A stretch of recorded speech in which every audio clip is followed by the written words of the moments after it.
Avez-vous déjà réalisé que les écocentres mobiles permettent aux citoyens d'obtenir sensiblement le même service qu'à l'écocentre régional, mais plus près de chez eux? Ce service de proximité est très apprécié par les citoyens. C'est pourquoi le mouvement J'y participe vous propose cette capsule qui se veut un guide pour vous aider à bâtir votre propre écocentre mobile. La capsule est divisée en 4 étapes pour vous offrir une méthode simple et organisée pour planifier votre écocentre mobile. Toutefois, il est très important de comprendre que ce modèle est 100% adaptable selon vos besoins. La première étape consiste à planifier les détails de votre événement. Pour ce faire, vous devez d'abord choisir la date. Idéalement, les citoyens apprécient que les écocentres mobiles aient lieu lors du grand ménage de printemps ou encore à l'automne. Vous devez aussi penser au site, donc il doit être assez grand pour que les autos puissent circuler. Et aussi, idéalement, le site doit être muni d'une surface de béton en cas de déversement de produits domestiques dangereux. Il vous faudra aussi penser aux personnes, donc les employés ou les bénévoles, qui pourront être présentes lors de votre écocentre mobile. Que ce soit pour assurer le bon tri des matières, pour l'accueil des citoyens ou encore pour la sécurité des lieux, il est vraiment recommandé d'avoir au moins un employé en tout temps lors de votre événement.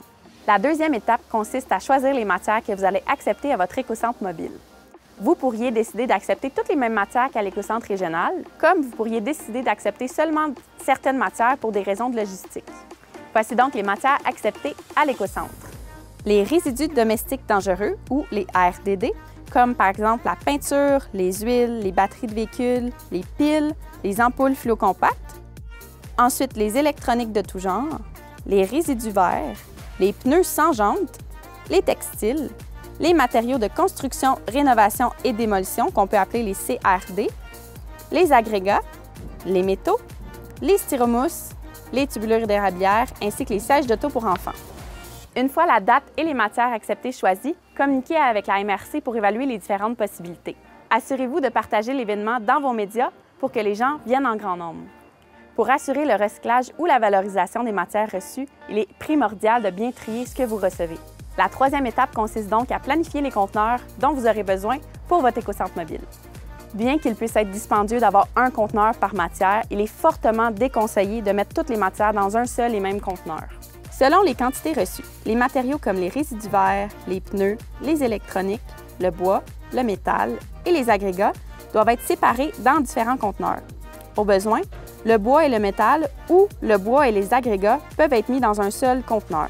Pour ce qui est des autres matières comme les vêtements, les sièges d'auto, les styromousses, les peintures et les huiles, ainsi que les autres RDD, vous devez plutôt prévoir un transport par camionnette puisqu'elles ne peuvent pas être mises dans un conteneur. Bien que toutes les matières amassées peuvent être apportées à l'écocentre régional, vous avez avantage à amener certaines matières spécifiques à d'autres endroits. La quatrième étape est donc de connaître la destination finale de chacune des matières. Voici les matières qui n'ont pas besoin d'être amenées à l'écocentre régional de Bury. Tout d'abord, si vous avez une quantité importante de pneus, ils peuvent être récupérés directement par Recyc Québec.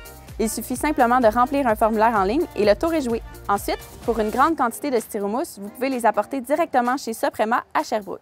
Concernant les peintures et les huiles, vous pouvez vous procurer des bacs de la compagnie Éco-Peinture ou de la compagnie Laurentide Ressources et ainsi devenir un point de dépôt permanent des RDD. Les bacs seront récupérés par une demande de collecte en ligne et c'est la MRC qui paye les factures. Les résidus verts peuvent quant à eux être broyés sur place et redistribués aux citoyens sous forme de paillis. Finalement, pour les électroniques, vous pouvez faire affaire avec l'ARP Québec, soit l'Association pour le recyclage des produits électroniques.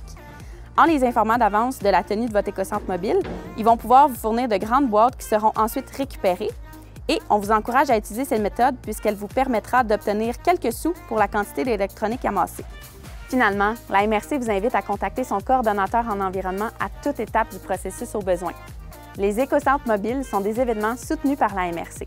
La collaboration est donc le mot d'ordre pour bien planifier votre événement, mais aussi pour en assurer sa réussite. Que ce soit avec des conseils ou du financement, la MRC veut vous aider à bien organiser votre écocentre mobile. Par exemple, selon le budget annuel et les demandes faites, il est possible que la MRC paie pour la location d'un de vos conteneurs. N'hésitez pas à être créatif selon les besoins de votre municipalité. Vous avez une grande population? Organisez plusieurs journées d'écocentre mobile. Vous avez plusieurs citoyens qui ne peuvent se rendre à l'écocentre? Organisez un service de collecte lors de la journée de l'événement. Vous avez plusieurs objets qui sont reçus en bon état? Installez une tente de réemploi. En conclusion, l'écocentre mobile demande une implication de votre part et aussi une bonne planification. Mais toutefois, rappelez-vous que ce modèle qu'on vous présente aujourd'hui est 100% adaptable selon vos besoins. Et en tout temps, n'hésitez pas à contacter le coordonnateur de la MRC pour vous aider.